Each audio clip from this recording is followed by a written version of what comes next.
1987 সালে মার্কিন যুক্তরাষ্ট্র ও তৎকালীন সোভিয়েত ইউনিয়নের মধ্যে একটি গুরুত্বপূর্ণ চুক্তি হয়েছিল, যার নাম আইএনএফ ট্রিটি।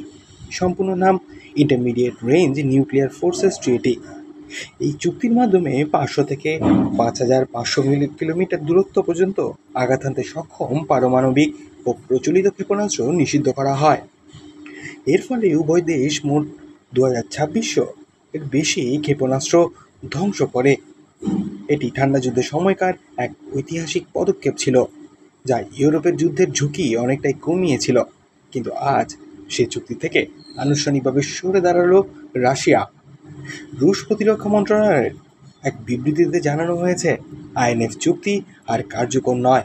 তাদের ভাষায়, মার্কিন যুক্তরাষ্ট্র ও ন্যাটো আগে থেকে এই চুক্তির নিয়ম ভেঙে এসেছে, বিশেষ করে ইউরোপ মার্কিন প্রতিরক্ষা ব্যবস্থা মোতায়েন এবং নতুন ক্ষেপণাস্ত্র প্রযুক্তির ব্যবহার চুক্তির পরিপন্থী বলে দাবি করছে মস্কো।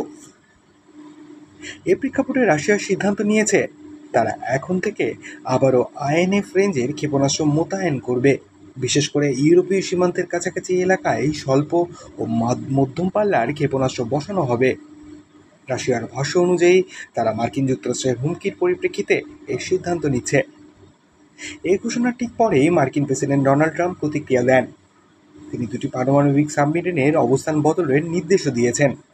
এই সাবমেরিনগুলো মার্কিন যুক্তরাষ্ট্রের কৌশলগত বাহিনীর অংশ এবং এগুলোর মাধ্যমে পারমাণবিক অস্ত্র বহন ও উৎক্ষেপণ সম্ভব।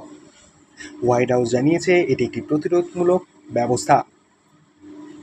এদিকে রাশিয়ার প্রাক্তন প্রেসিডেন্ট ও বর্তমান জাতীয় নিরাপত্তা পরিষদের উপপ্রধান দিমিত্রি মেদভেদেভ এক বিবৃতিতে বলেন, এটা এখন নতুন বাস্তবতা। তিনি সরাসরি বলেন, ভবিষ্যতে রাশিয়া আরও কড়া পদক্ষেপ নিতে পারে। তবে রাশিয়া এটাও দাবি করছে যে তারা প্রথমে আক্রমণ করার পক্ষপাতী নয়, তবে পাল্টা জবাবে সম্পূর্ণ প্রস্তুত। ক্রেমলিনের মুখপাত্র দিমিত্রি পেসকভ বলছেন, আমরা উত্তেজনা বাড়াতে চাই না, কিন্তু প্রয়োজনে নিজেদের রক্ষা করব। তবে এই বক্তব্য আশ্বস্ত করলেও পশ্চিমা দেশগুলোতে উদ্বেগ দেখা দিয়েছে। বিশেষজ্ঞরা বলছেন, আইএনএফ চুক্তির ভেঙে পড়া শুধু রাশিয়া ও মার্কিন যুক্তরাষ্ট্রের বিষয় নয়, এটি ইউরোপ, এশিয়া, এমনকি গোটা বিশ্বের জন্য পরমাণু স্থিতিশীলতার উপর বড় প্রশ্নচিহ্ন তৈরি করছে।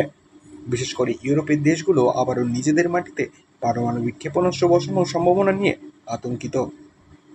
এছাড়া এই সিদ্ধান্তের প্রভাব পড়তে পারে ন্যাটোর ভবিষ্যৎ কৌশলের ওপর।